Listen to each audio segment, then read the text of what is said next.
అభ్యర్థుల list correct చేయండి. ఎందుకంటే ఎమోషనల్గా ఉంటారు రైతులు, ఆవేశం లేదన్నా చేసుకుంటారు, అప్పులలో ఉన్నారు.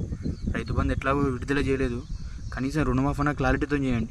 బడ్జెట్ లేకపోతే ఇంకో 6 నెలల్లో రిలీజ్ చేస్తాం మిగతా వాళ్ళందరికీ అని చెప్పండి. అంతేగాని మేము చేసినామని గొప్పలు చెప్పుకోవడానికి రుణమాఫీ 100% అయిందని చెప్పి జనాల ప్రాణాలు తీసుకోకూడదు. రైతులు ఆవేశంతో ఉన్నారు, అప్పులతో ఉన్నారు. ఎందుకంటే పోయిన సంవత్సరం పంటలు ఎలాగ ఎండిపోయినాయి.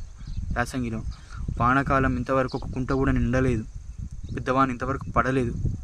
ఇప్పుడు పెట్టుబడి పెట్టిర్రు, ఆ పెట్టుబడి పెట్టి ఏదైనా వస్తుందేమో, రైతు బంధు లాంటి ఏదైనా నిధులు విడుదల చేస్తారేమో అని ఎదురు చూస్తున్నారు. అట్లాంటి దానికి వర్షంలాగా రైతు రుణమాఫీ చేస్తాను గొప్ప విషయం. కానీ రైతు రుణమాఫీ చేయడం అనేది మీరు ఎంతగా హర్షించదగ్గ విషయం. అది 100% చేయకపోతే రైతులు గుండెలు బాదుకొని చచ్చిపోతారు. ఎందుకంటే నేను ఒక పేపర్లో చూసిన ఒక ముసలాయన ఏడుస్తున్నాడు. దయచేసి నేను రేవంత్ రెడ్డి గారికి, వ్యవసాయ శాఖ మంత్రికి ఏం చేస్తున్నాను అంటే, మీరు రైతు రుణమాఫీ